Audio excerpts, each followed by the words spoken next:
Hey guys, welcome to Fearless Fusion. This is Avaigar. In this video, we will discuss about cyber squatting and its type. If you not watched our previous videos, must watch them of this playlist, which is based on 50 plus types of cyber crimes. And come to this video, you will get better understanding. Let's start the video. Cyber squatting.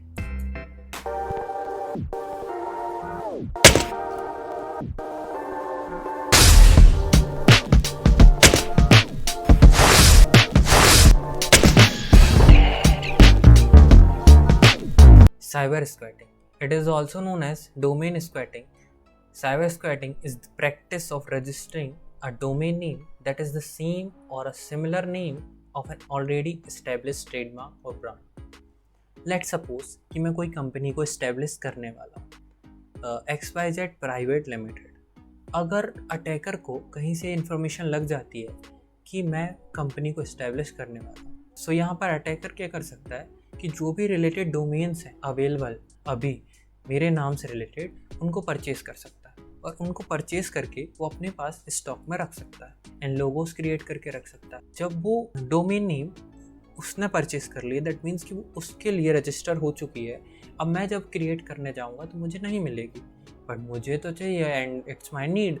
सो यहाँ पर वो क्या करेगा, मेरे से कुछ पैसे की डिमांड करेगा कि भाई इतना पैसा दो तो हम ताकि तुमको ये दे देंगे, नहीं तो हम नहीं देंगे.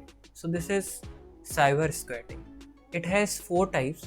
First is software piracy, trademark violation, copyright infringement, cyber harassment. So we will discuss each types in detail. First is software piracy. Software piracy describes the act of illegally using, copying or distributing software without ownership or legal rights.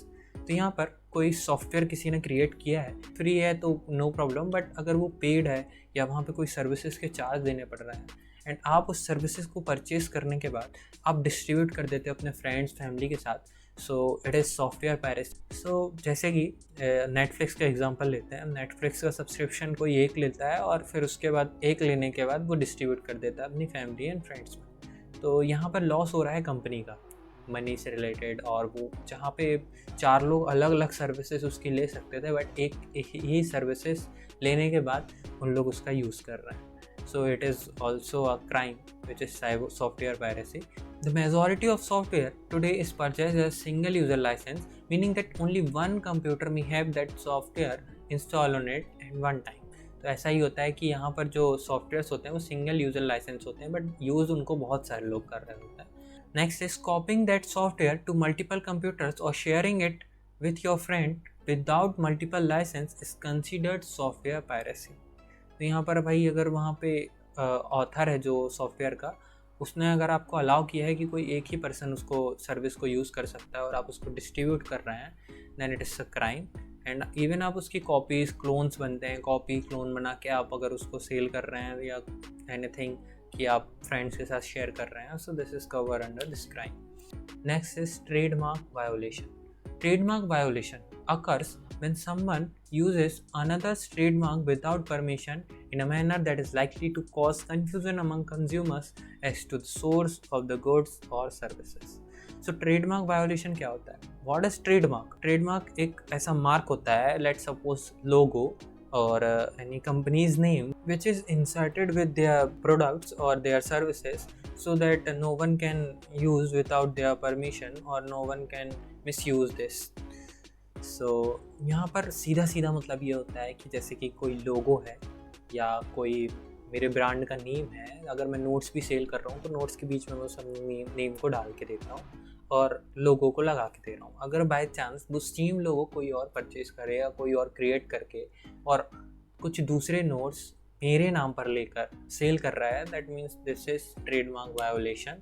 Trademark violation can take many forms such as using a similar trademark, competing products or services, using a similar trademark as part of an advertisement. So advertisement के लिए किस चीज़ के लिए, वो अगर similar बिल्कुल same to same अगर वो लोगो का यूज़ कर रहा है then it is a crime. So next is copyright infringement. It is the use or production of copyright protected material without the permission of the copyright holder. तो यहाँ पर copyright holders होते हैं जो कि जिनके पास कम्प्लीटली राइट्स होते हैं उनके प्रोडक्ट्स के, उनके सर्विसेज के, बट अगर कोई उनकी बिना परमिशन के उसको यूज़ कर रहा है, कॉपी कर रहा है, कहीं और सेल कर रहा है, so this is under copyright infringement. For an example of copyright infringement is if someone were to copy and distribute a copyrighted book or song without permission from the copyright owner. So यहाँ पर वही चीज़ है कि अगर कोई owner है किसी चीज़ का, उसके पास कॉपीराइट राइट्स होते हैं कि कोई और उस चीज़ को यूज़ ना कर पाए, और अगर आप उसको वायोलेट करते हैं then it is a crime and is copyright infringement. Next is name jacking.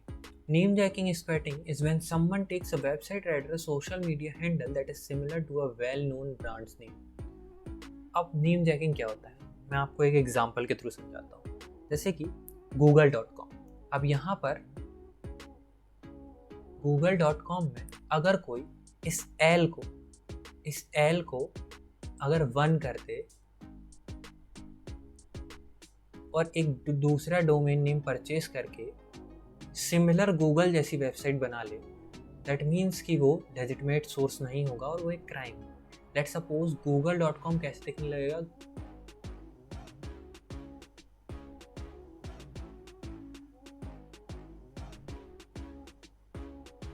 which just looks very similar to google.com but it's fake, so it is called name jacking.